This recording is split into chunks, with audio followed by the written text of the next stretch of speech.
to the butterfly pathway. This is María Oliva, PhD in biomedicine, a seeker of truth, exploring the frontiers of science beyond materialism, with a passion for life. Her mission is to build bridges between science and consciousness, grounded in the most rigorous study of what conventional academia often overlooks, that we are far more than what the eye can see. That we are far more than what the eye can see. This work is rooted not only in scientific inquiry, but also in years of therapeutic practice, teaching, and the art of making complex knowledge accessible to all.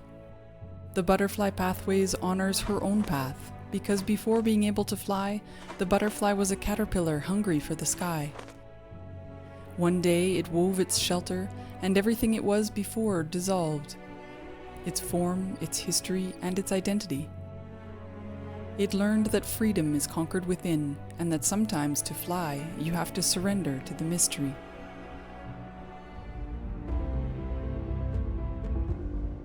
In this podcast, María wants to take you from science to the discovery of who we truly are, so that you remember the grandiosity of being human. And that no matter what, our light will shine forever.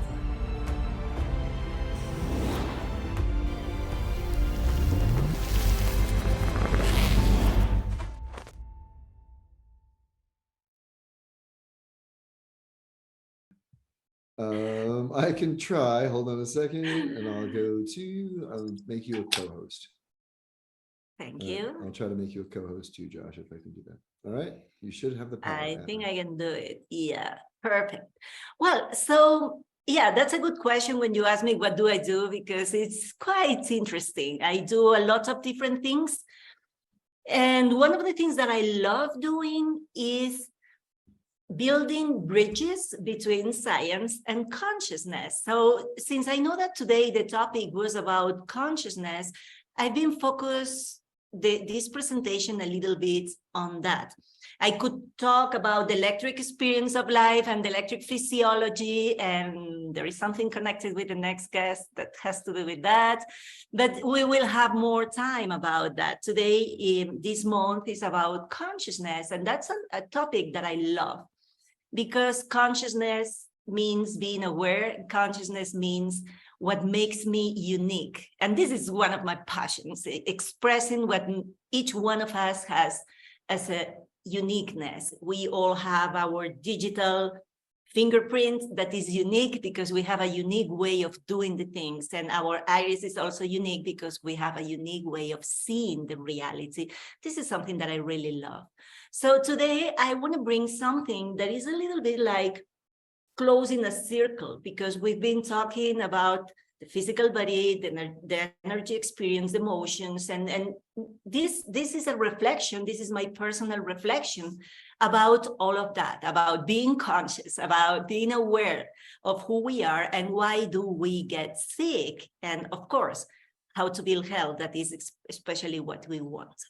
So, well, the first thing is just being aware. What do we mean when we talk about health or when we talk about sicknesses?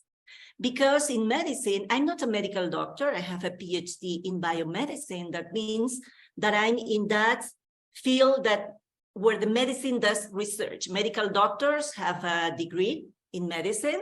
They don't do research. They are technicians that they learn how to do protocols, basically. But there are other people that do research, like biologists or like us, biomedical engineers. Okay, so when we talk about health and we talk about sicknesses, we should start there. We should start thinking, okay, what does it mean, a sickness? Because in medicine, we define a sickness as a collection of signs and symptoms. That is why it's totally ridiculous that we talk about a symptomatic sickness. That makes no sense at all, even for the regular medicine, because there is no sickness if there are no symptoms or no signs. So according to that, since we are used to define sicknesses with signs and symptoms, we talk about health as if there is a lack of sicknesses. If you go to do a preventive I don't know, test with your doctor, they're going to do a blood test and some x-rays. And if they don't find anything, they say you are healthy, because it's like a negative. It's like the negative of a sickness is what we consider health in general. The lack of these little stars that they put in the blood test, or the lack of any sign that I can recognize. But then we can start thinking, okay, but what goes first? The health or the sickness? Are we being born sick with failures and then we have to build health? No. We are healthy unless we do something, or something happens that takes us out of there. So health can never be defined as a lack of a sickness as we do. Health is a positive state. I don't know what has happened. Someone has shared the screen instead of mine. Oh, really? Yeah, Josh, Yes. you have shared your screen. I didn't touch anything. That's so funny. That's hilarious. Okay. So. Oh, what's a nice flower. Hey, that looks like my mom's computer. Okay, Nice, so okay. Judy, we are So- seeing your screen. I'm gonna go to, I don't know how to do that. It says, yes, we're seeing Josh Biggleson's computer. Good job, Mom. All right, I think I can do it. cool. I can do it. All right, awesome. So that's an interesting thing. You know, we need to redefine what is being healthy and what is health. Health is not the opposite of being sick. Health is our natural state. This is nature. This is the expression, the pure expression of life that is being healthy. So then it comes something that is also very interesting. I went to the wrong side, the wrong arrow. Okay. So health should be defined, under my point of view, as the positive expression of life. It's our natural state. By default, we are healthy. Okay, and look at the picture that I put there, because it's life. So then the next question is, okay, how can we define life, or how can we define what is this positive expression, just expressing what is being alive, and how life expresses itself? So we need to go a little bit deeper on that. And then it comes an interesting question that is, okay, if I want to say, what is being alive for me? What is expressing life for me? Well, that's a deep question. That's a very, not difficult, but it has a lot of dimensions. So I can rethink another question, that is, how many parts of you do you recognize? How many parts of you are you aware of? Because if I want to express who am I, if I want to say, okay, I'm the pure expression of life, okay, but how am I doing that? What are the different parts of myself that I'm aware of? This is very... Sorry to interrupt you. Can we use conscious with aware synonymously? Like, are you conscious of? Okay, yeah, this is a definition. Yeah, I think in English, I don't know so much the detail of the words, but I think that in English, awareness and consciousness could be kind of synonyms. Cool. I think so. Awesome. Sorry. Continue. So this is very important, because depending on how we do describe ourselves, we are going to think about health in a certain way. I'm going to explain that with this idea, the importance of paradigms. So we know that we have a mainstream paradigm that is the Western medicine that believes, because it's a total belief, that Darwin was right, talking about scarcity and talking about a biological fighting and individualism. And they believe that Pasteur was right. There are enemies there that we have to fight again. They believe that Descartes was okay, and everything is about separating, dividing, and just putting everything in boxes. And that Newton was okay in many things, but not the ones that will be explained mostly. And that everything can be determined, that everything can be, we can know exactly where the ball is going to fall, because there are certain laws that if you follow them, everything is written, and you cannot change that. So the Western medicine is based on what? It's based on fighting, individualism, separation, determinism, and something even worse. They consider that the human being is a machine, is a mechanism. In fact, they describe all nature as mechanisms, which is absolutely ridiculous, because a mechanism, if you can think in machines, even in a bike, it's never going to create a mini bike inside and let it grow. That doesn't make any sense. And a mechanism never repairs itself. The only thing that can do is getting older and older and older and failing. That's our medicine is based on that, believing that we are just mechanisms that fail sooner or later. They make mistakes because they get older or they get whatever. Of course, instead of Darwin, or not instead, at the same time, or more or less, I don't remember now the dates, but we have another way of understanding life. We have Lamarck that was talking about cooperation and was talking about the environment like the one that triggers the changes and the evolution. Evolution is not the result of a mistake or something that is random. It's the result of the interaction and the connection with the environment, with the terrain. We had Pasteur, and at the same time, this we know that was at the same time was Béchamp and Bernard. And both of them, Béchamp and Bernard, was saying, no, there is no such thing as a tiny enemy that is going to kill you. There is something that is called balance. There is something that is the terrain, again, like Lamarck, but Lamarck was working with big animals, and then Bernard and Béchamp were working with tiny animals, let's say. It's the same in another fractal of time and space. It was saying, no, there is no such thing as an enemy. There is a thing that is called symbiosis, that is called cooperation, that is called adaptation, because everything is all the time changing. And we even know, here I didn't put it, but here we should have the genetics, and here we have the epigenetics. What is the epigenetics? It's the same idea. Is the environment the one that triggers the genes and even make them change? It's not only that activates them or not, is that it also makes them change. You can change your genome with the epigenetics. We can also put the quantum theory, which is a theory and it's not a law, as an idea of changing from this strong materialism to something that is more energetic. So then we have another paradigm, another way of understanding life and health and everything we are interested on that is not based on fighting and individualism, is based on cooperation, is based on symbiosis and something that is systemic, that is not just an addition of parts, but is a whole. It works as a unity. And this totally changed the picture.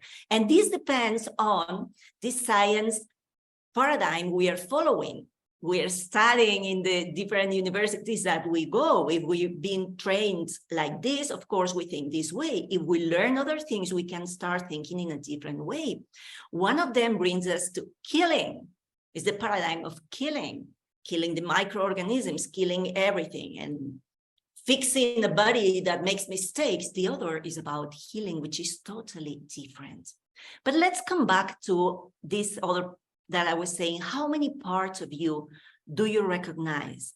Here we are seeing they only recognize matter. Only. There is the only thing that exists is your physical body, is your physical and biochemical body. This is very important, because if I only recognize that I have a physical body, and when I say physical and physical magnitudes, I'm talking about your blood pressure or your heartbeats or things that we can measure physically or biochemically, then you have to blame everything that happens to that. So the only thing that you are considering that can fail and can be the cause of a sickness is something that has to be physical or biochemical. There is no other way, because there is nothing else that you are taking into account. That's a difficulty.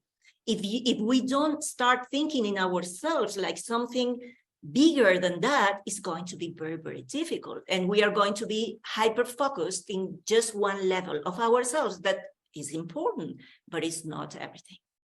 So here I was putting you these 7 levels that I normally talk about. I see that there is a physical body, of course, and it's very important and it's beautiful. We have a biochemical aspect of ourselves, and it's very important to have it balanced. But there are many other levels.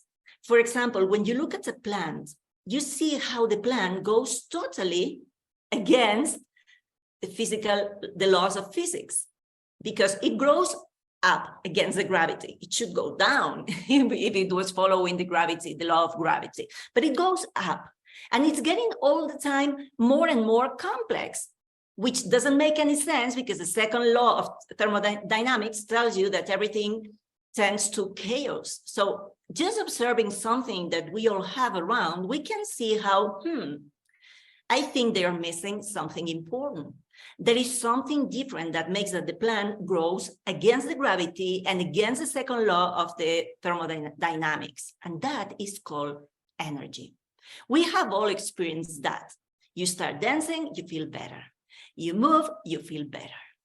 What is this that you are feeling? You're feeling your energy. I've separated energy from electromagnetism. Why? Well, because energy sometimes is something that, yes, you can see, you can think. Sometimes you can feel it. If you do the chi machine, you are going to feel it very quickly and very easily in your body, that energy. But we cannot measure it easily.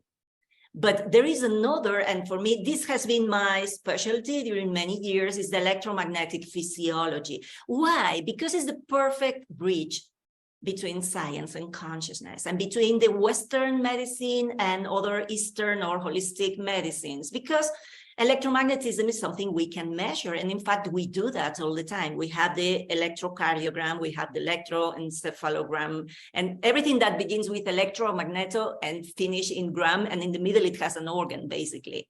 We measure the electricity from the heart, from the brain, from the stomach, from the eyes, from the skin, from anywhere. So even the most close-minded medical doctor knows that there is some electromagnetism in your body.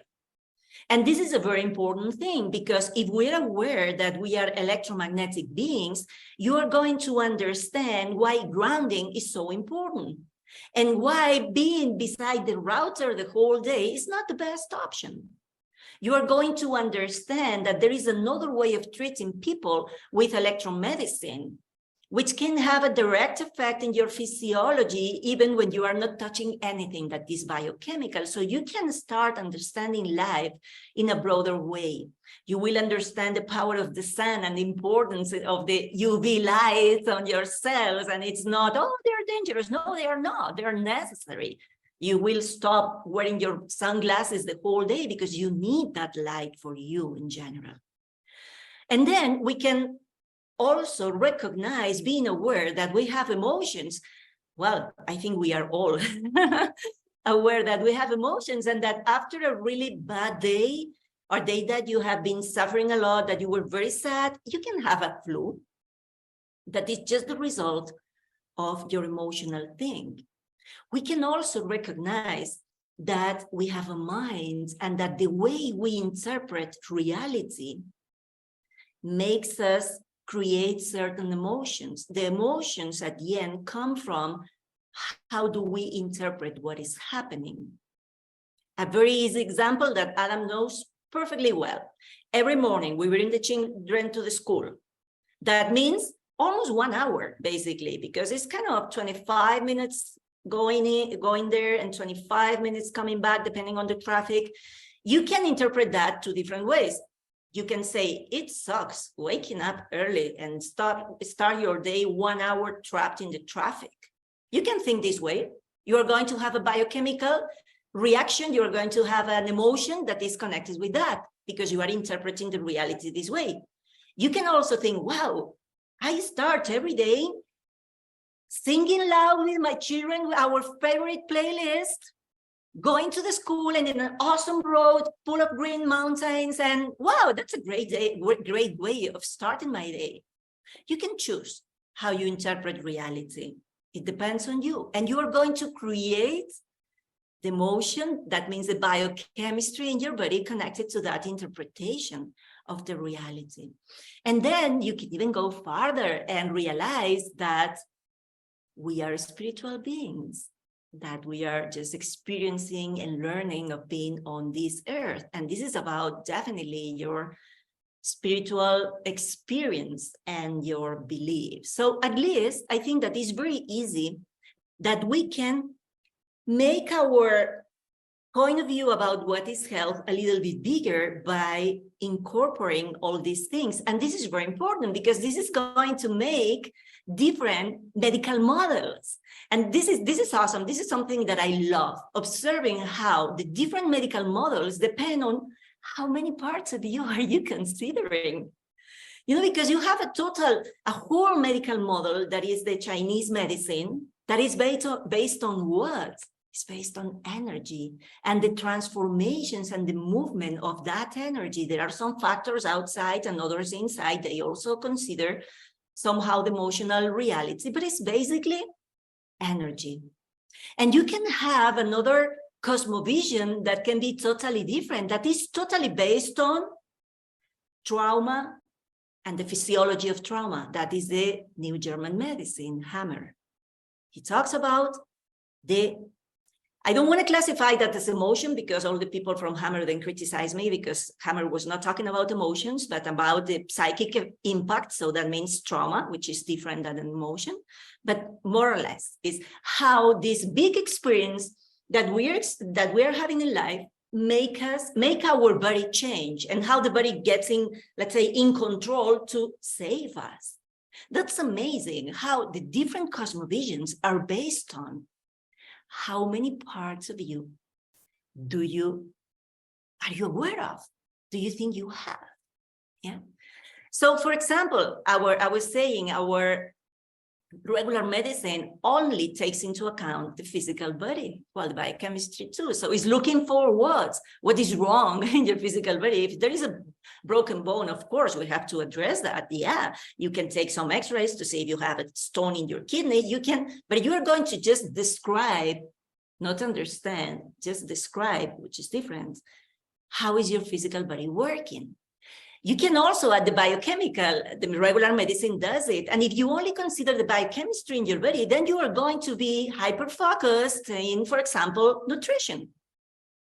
People that everything is about diets, or everything is about fasting, or everything is about alkaline water, or everything is about the supplement, the lack of magnesium, the lack of, yeah, well, this is a part and it's very important. I mean, I don't want to talk about these different parts of us as if we were onions with different layers that are separated, because everything is totally integrated. If we don't have a right biochemical balance, it's going to be very different that you can even think clearly. So it's about understanding that each one of these are different pieces that are very important to take into account. For me, it's very surprising to see that in the medical school, nobody talks about diet. That's ridiculous that you want to train people in health and you don't even say what is healthy or what we should, at least what we shouldn't eat, because we don't agree in what we should eat, but we all agree in what we shouldn't eat. So at least that we should talk about that, the importance of the diet and taking care of this biochemistry in our body. For me, I remember a person that came that after having a cancer, and she went to the regular doctor and did all the treatments, and they say, okay, now you are healthy again, you don't have any cancer, now you can go to McDonald's. You say, what the hell are you saying? I mean, that makes no sense at all. What is this guy trying to tell you? Now you can go to McDonald's to what? To get sick again? So it's very important that we take into account physical and the biochemistry in our body, but it's very important that we don't hyper-focus and reduce everything to just that. It is normal that when we discover something new, we hyper-focus on that we have learned, because it's part of our nature. But for me, the beauty is that we can expand and expand and expand every time more. How do we think? Because at the end, here I put this picture of someone that is like in intensive care. You can imagine someone that is like with assisted breathing, this, when they have, how do you call it? When they put these things to breathe, whatever, that he needs it's connected to. Respirator. What? A respirator. Yeah, exactly. So it's connected to a machine to breathe. It's connected to IV to keep it hydrated, and a sonda to release the urine, and everything is connected and is living in this vegetal state. In Spain we say vegetal state. It's alive. It's not doing almost anything by himself, but it's alive. But in a certain moment, he or she dies. And what does it mean? What was just before that suddenly is not anymore? He's still connected to the respirator. He's still connected to everything that keeps him alive. But suddenly there is something that goes away and we say he died. And then you have the signals, electric signals become flat. You say, what is that? What is that life that suddenly goes away? And this is something that regular medicine doesn't take into account. What is this life force that makes us live? Is the most unknown thing there and in our regular system. Okay, so yeah, when we talk about the biochemical stuff, we can talk about pills, or we can hyper focus in sometimes the naturopaths or some naturopaths in the green pills or in the diet, as I was saying. This is one level of our existence. We can talk about energy. We can talk about this life force. We can talk about this aura that we have. And there we have thousands of cosmovisions that are based on that. And some people, again, under my perspective, and this is just my personal opinion, hyper-focusing and thinking that with just that element, we can fix everything. And that, for me, that's a risk. And there's a beauty at the same time, because we can incorporate so many elements in our practices that we can enrich it so much. So if you know how to do Reiki, if you know how to do any other energy thing, even with your tuning forks, even with everything, wow, you can access this energetic layer of ourselves. Is that everything that exists? No. But it's another part of us that we can address, that we can be aware of, and that we have another, because this is the cool thing, is that each one of these layers we are aware of, I will say it later, are places that we can interact, and there are doors that we can access ourselves to that door. And at the same time, at the end, it's not so important, or it is, I don't know if you agree with that, which door is the first one that you open. The important thing is that you can open many of them. You can do this tuning forks, you can break the scars, you can address the biochemistry, you can address many things at the same time. And it's my belief that the more we address, the better, if we don't do mess, of course. So energy is something very, very interesting that has a whole cosmovision behind that. We can say that the Chinese medicine is also based on this energy from a totally different perspective. That could be Reiki, for example. Then you can have, you can start integrating part of that. You have the osteopathy, and for me, osteopathy is a mix between physical and energy approach. And there are people that they base all their practices and all their cosmovision just in that. How the energy can flow through the physical body and opening, because the body at the end is not so solid as we think it is much more fluid, is more jello-like. And this is connected with our next guest, next mode, that I'm super excited. So there is another way of understanding energy and another whole totally different cosmovision, homeopathy.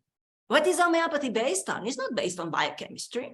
It's based on the connection between humankind, human beings, and everything that exists. Animals, minerals, vegetables, and even the planets out there.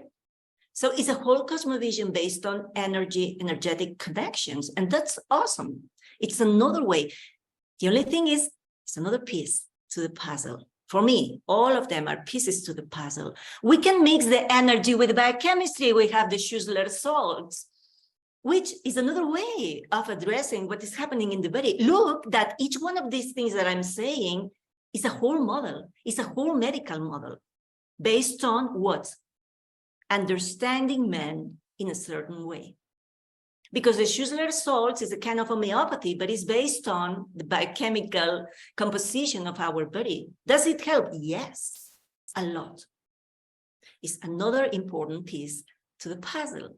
Then we have the electromagnetism, and I could be hours talking about that, but there are many devices that help a lot in the electromagnetic experience, because there is another way of understanding human beings and living beings as scalar resonant beings, where you don't finish, you don't end where your skin ends, because your electromagnetic field can be measured outside. So this is about consciousness. Where do I finish? If I don't finish in my skin, and I know that the magnetic component of my body doesn't have any skin, it's just getting dumped. It is getting interfered and mixed with the surrounding. Wow, who am I? It's the same that when you discover that 90% of your cells in number are bacteria, you say, wow, so who am I?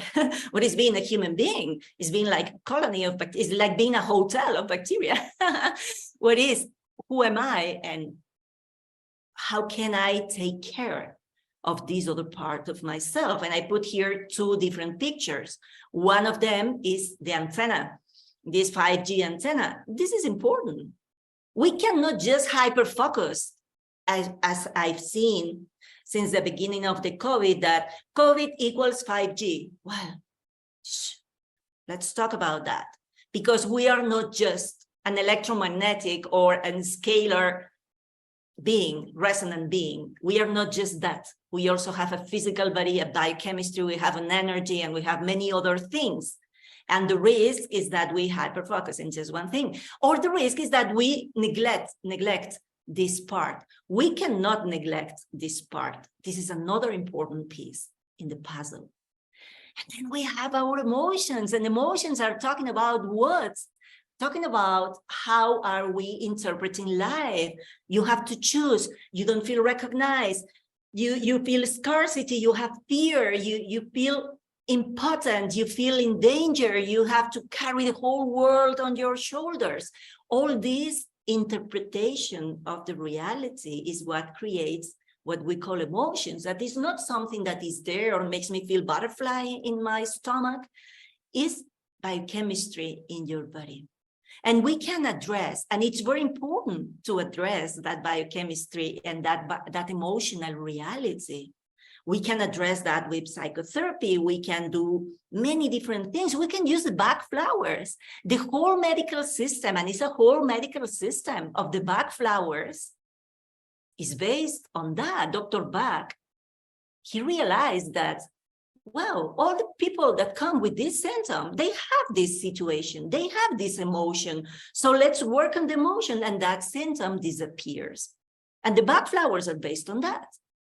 So the whole medical model of Bach flower, well, I'm simplifying a little bit, but you get the point, is based on how can we transform our emotions that are also connected with your teeth, that are going to also be connected with everything, and with your vertebra and with everything, because they are not different separate layers. I'm just trying to be aware of different parts of us that we can recognize, because if we are aware of that, wow, then we can change it. We cannot change what we don't accept or what we are not aware of, what we are not conscious of.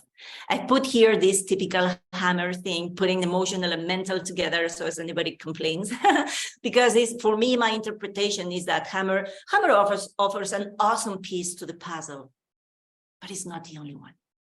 It is another awesome piece to the puzzle. When you have a trauma, there is a strong physical, physiological pleomorphism and everything in your body.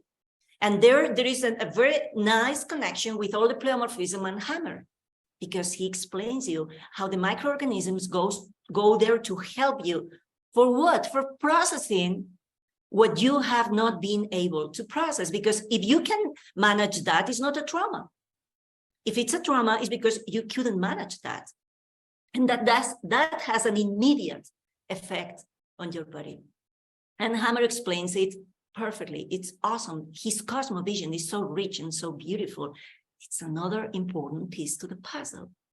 Of course, we have minds, and we were talking about traumas, but can be that just I was saying, emotions come from the way we interpret reality. We can have really bad programs in our minds. Well, we know the fact of schooling. Schooling has done that on us. This is this learned helplessness. This is this scarcity model. This is this I don't know, I have to ask for an expert because I don't know. So at the end, we have a lot of mental programmings that makes it, wow, so difficult to face life. It's so difficult to be sovereign and feel free when you have a prison in your mind. And sometimes we need to address that in a direct way. We need a professional that can help us through the means that they come. I know people that the whole cosmovision is about hypnosis. And it's the whole medical model is based on hypnosis or regressions. That's great. That's another piece to the puzzle. There's another tool we can use to address another part of us if we are aware of it. And of course, we have many whole cosmovisions that are based on diseases come when your soul gets lost. And we have all the shamanic medicine that is based on what? The spirits, just the spiritual connection, which is an awesome other piece to the puzzle that unfortunately almost no one is talking about that. You can get sick because you don't know why are you living, because you don't know what's the purpose of your life. You can get sick very easily if you don't know who you are. Because another thing is, okay, we are talking about health as expressing life. And at some point we need to put like a bar that says, this is normal and this is abnormal. So where do we put that bar of saying, okay, am I aware of what is my purpose in life? What makes me unique? Can I express myself with passion, with coherence? Can I really express my uniqueness in the world? For me, that is totally spiritual because it's about consciousness, it's about your individuality, not about your ego. It's about what your I, what makes you you and not me. And this is another part of another awesome piece to the puzzle. And as I was saying, there are many cosmovisions. There are many medical models that at the end, they are just showing you what is a human being under their way of understanding that. For example, you have the Ayurveda. Ayurveda is an awesome medical model and a whole cosmovision that understand man from the spirit, from the matter, from the energy. We have Steiner and the anthroposophic medicine that also understand that you are a physical body, that you have an etheric body, that you have an astral body or emotions, and that you have your spirits. And you have the alchemy, that is another way of facing things and understanding how matter works, because in fact, it's connected with the spiritual experience. So there are many ways of understanding that. So now it comes this question to you, to each one of you. How many parts of you are you aware of? How many parts of you are you taking care of? Because health is, for me, is the expression of life. I've been trying to tell you how I do understand these expressions of life in the broadest way I can express at this point. But of course, being aware of that means I have the possibility of taking care of this. I have that possibility. So the question is, how many parts of you are you taking care of? How many parts of you is not only that you are aware of them, is that you are doing something positive on them. Are you taking care of your physical body? Are you taking care of what you are eating, breathing, and incorporating to your body, the creams you are using or perfumes or whatever? Are you aware of not having a stagnant pond because your energy is flowing? Are you aware of how do you use technologies? Are you aware of your emotions? Are you doing anything to stop being grumpy? Are you doing anything to be happier? Are you doing anything for that? Are you doing anything to analyze if that fear that comes here, it's really a threat to your health or your children's health, or it's just a program? I've been told when I was a child, don't go to bed with your hair wet because you are going to get a cold. And one day I decided to put that, to doubt about that and go to bed with my hair wet, and I didn't get a cold. And I say, okay, that was not a total truth. I don't say that it's good to go to bed with your hair wet, but I didn't get a cold. So how many other beliefs I do have that are not true? And I'm just doing things in a certain way because I've been told that that's the truth. And okay, in this case, that was not at least a 100% truth. What are you doing for your spiritual health? What are you doing to understand what's the purpose of your life? What are you doing to enjoy your uniqueness and express with coherence what you truly are? Are you passionate with life? Are you blessing being alive on this earth at this moment? Or are you just struggling? And in fact, there is a voice inside you that says, I could rather prefer not being here now. What is your reality? How many parts of you can you take care of? And how many parts of you are you ready to take care of?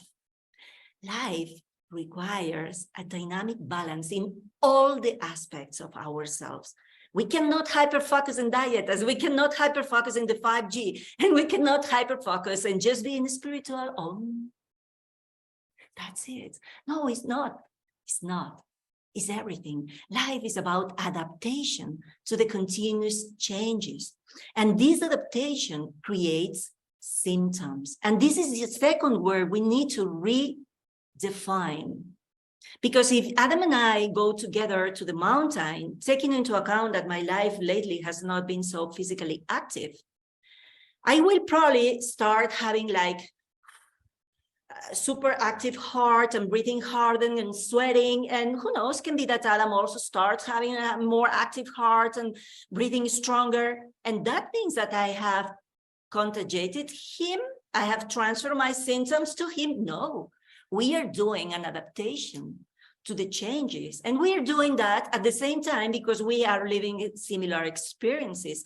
So symptoms should stop being described as a failure in the system. And we should start defining symptoms as what the body is trying to do to keep us alive and to adapt to the changes that are happening outside or inside. Can be changes very easily addressed, like it's getting colder, I put a jacket, or it's getting colder and I have chills and this creates a reaction in my body, or I start like shaking. This is a symptom of what? An adaptation. The same when you have a diarrhea is a symptom of what? Okay, I have eaten something that was not good, or I had a horrible emotion while I was eating that. I remember once that the teacher called us when we were eating pizza in a place, and the teacher called me and say, you know, I have to tell you that today has been a problem with Ruben because this and that and that. And then I made the mistake of, during the dinner, sharing with Ruben and with the rest, hey, the teacher had just called me because that problem happens. Well, that day, all three, not Adam, but the rest of us, we all have stomachache. Not Adam because he has a stomach that is problem-proof and emotion-proof. But Matthias, Ruben, and I, all three had a horrible digestion. The pizza was awesome. The problem was that I was putting the bad emotion on top of the pizza. What is that talking about? Okay, there is a change and I need to adapt to that change. Symptoms are just the way our body is trying to adapt and it's trying to keep us alive. It's not a failure in the system. The body does not make mistakes. We are not mechanisms, we are organisms that we are able to self-repair. So what should we do? We should try to help the body in doing what it's trying to do. And here we could go to all the but that's something that you also talk about, and I don't want to go so longer in this presentation. With what should we do with the symptom? Okay, we need to understand what is the body trying to do. I always put the example of my tooth here. I went to the dentist. I had a horrible toothache. And he told me, oh, I have to do a root canal. And I said, why? Because it's painful. And I said, well, you can, I don't know, I imagine that in 20 years being a dentist, you've learned something different than just cutting the cable that triggers the alarm. And he told me, no, there is nothing else I can do. And I said, well, so let me try this other thing. And I started doing other things. And finally, the tooth was okay. And he told me, I've never seen that. And I said, yeah, that's why you're still healing the nerves. I said, so that's, for me, is one of the most stupid things you can do is that you have an alarm Okay, it's telling you that something is happening. Don't cut the cable, please. Don't cut the cable. Do something else. Help the body to do in doing what it's trying to do. Another day, I went to the dentist because I have a problem in a tooth. And he told me, again, I'm going to do a root canal. And I say, no, just pull the tooth out. And say, why? Now you're going to have a hole and it's going to be a problem. And they say, I want to help the body in doing what it's trying to do. I have an infection. That nerve is dead. There is no connection. We don't know when it happened, but it happens. It was another tooth from the other. And suddenly, it has an infection. The tooth start moving. What is the body trying to do? It's trying to take this out. So go and take that out. Don't try to do the opposite. No, we are going to do a root canal to take the nerve out, to clean all the infection. Why? Why are you doing exactly the opposite of what your body is trying to do? Do you think you are smarter? Have you ever created a whole body? No. So just try to help what your body is trying to do for you, because it's part of you, is connected to nature, and it's much wiser. We have no clue of how to deliver the exact biochemistry in each moment and how to accelerate our heartbeat to do exactly what we need to do, and the body knows. So just trust it. Trust and believe that there is an intelligence much bigger than the one you think you have, that makes everything alive and keeps you alive. And the important thing we can do is building tolerance. I was talking about the cold. I'm very weak to the cold. I don't like cold weather. Every time that there is a little bit colder, I put something to cover myself. My friend, the firefighter, we were in Spain, we were eating dinner, and I was with my thick jacket, and he was with short sleeves. And I say, don't you feel cold? And he says, yes. And I say, so put your jacket. You made me feel bad. And he says, no, I'm a firefighter. I work in the mountain. He works more in the snow than in the fire, rescuing people in the snow. And I say, I need to be used to deal with the cold weather. Otherwise, I cannot do my job. And I say, oh, yeah, I know. I have to build tolerance to different things. We can build tolerance to all the different aspects of ourselves, so as we can adapt easier. So just very easily, things that you know, this is just a reminder. I think that's about what the School of Health has been during these 8 months. Move. Physical, take care of your physical body. How? Move. Practice training, help to strengthen your cardiovascular system. Build adaptation in the different aspects, for example, with the cold weather or with the hot weather too, why not? Biochemical, be aware of what you are eating, what you are drinking, breathe, take care of your bacteria. All these fermented foods are awesome for them, they love it. Don't hyper-focus in any one of those, but take care of that, because your pH, we know, depends more on your breath than in your food. So take care of that. Do some breathing techniques that is going to be awesome for your biochemistry and for your energy. Practice something that strengthens your energy, that is also going to strengthen your physical body and your biochemistry and your spirits, everything, because everything is interconnected. Qigong, yoga. The food is also very important in terms of energy and the etheric, especially the vegetables, the raw vegetables and the etheric forces in our body. That's very important. You can use the music or the sound for building, to strengthen your energy. You can use the sun, the UV light from the sun to strengthen your energy. Walk barefoot, earthing, grounding. That's awesome for your electromagnetic experience. Have a digital hygiene. Don't sleep with your phone under your pillow and your phone on. Put it in flight mode. On Sundays, just put everything in flight mode. Just disconnect from the digital world from time to time. Don't work with your router just beside you. That's not the best option. Go to nature. Go to a river, to the shore, in the ocean, in a waterfall where there are a lot of negative ions. Walk barefoot in nature. Breathe the air in nature. Take care of your emotions. Share everything that happens, the good and the bad, because the things, when we share them, if they're good, they're better, and if they're bad, they get less bad. Build your joy, be grateful. Find the right group of friends that help you to be stronger. Choose the terrain that makes you the emotional terrain where you can blossom. Choose your friends. Don't waste your time with people that it's not worth to waste the time with. I'm sorry, it's not politically correct, but it's how I feel. Strengthen your bonds with your family because they're the only ones that are going to always be there. At least that's what we believe. Learn how to breathe consciously because it's the bridge with emotions. Dance creates endorphins.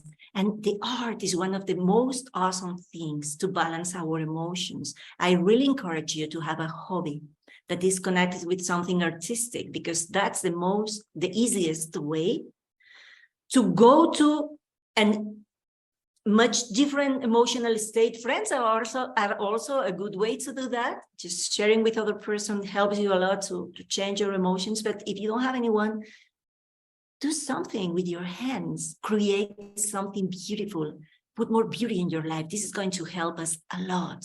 Hobbies, I have put it here. What does your mind need? Your mind needs peace, first of all, focus, but it also needs to just get distracted. Be sure that you have moments to find the peace. You can do that through meditation. You can do that through your hobbies. I do that with my macrame most of the time too, because noting the reality, noting things, it makes my mind goes to another place. You need focus so as things go. And you also sometimes just get out of everything. Just distract yourself. Be sure that you have creating everything you need in your life. And observe through your emotions. You have an awesome tool to understand more about yourself and how you are interpreting reality. All you are feeling is yours. And it comes from how you are interpreting the reality. It's talking to you about what are the programs that are here. You can see them through your emotions. If you observe why am I getting so pissed? Okay, because I have the expectation that this person should help me. I have the expectation that life should give me this answer. Everything is about, we suffer basically because of the expectations we have about what should happen to us and how people should act with us. So this is an awesome tool to start changing the way you interpret the reality, or at least to start knowing your programs, and then you can address them. How you take care of yourself. Put some energy in enjoying, expressing your uniqueness, connecting with the passion of knowing what is your purpose in life. What makes you feel meaningful? What makes you feel important? What brings you this feeling of, yes, it's worth to be alive in this moment? I think it's very important. One of the most important things we can do is feeling proud of ourselves, knowing that we are unique. We are not perfect. We will never be, and that's great because it would be very boring being in a world full of perfect people. We can help each other because we are not perfect, but we can express our uniqueness. What makes you human? What makes you different from your dog? Or from my chicken? What makes you human? Are you strengthening that? Your creativity, your compassion, your ability to transcend the things, your connection with the one. Are you strengthening that? Have you ever answered the question to who am I? What's the purpose of my life? What's my gift? Where is my uniqueness? This is health. Expressing life. This is what we are here for, to fully express the life we are. Then we can say we are healthy.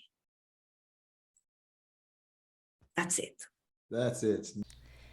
If you have enjoyed my content, please give me a like, subscribe to my channel, and share it with your friends. It's not easy to start from scratch a channel, so please, I encourage you to share that. And also, if you like this content, you will probably like what we talk about in our Living University of Terrain. We have a lot of interesting information there, so you can consider just checking it out and see if it resonates with you. Have an awesome day.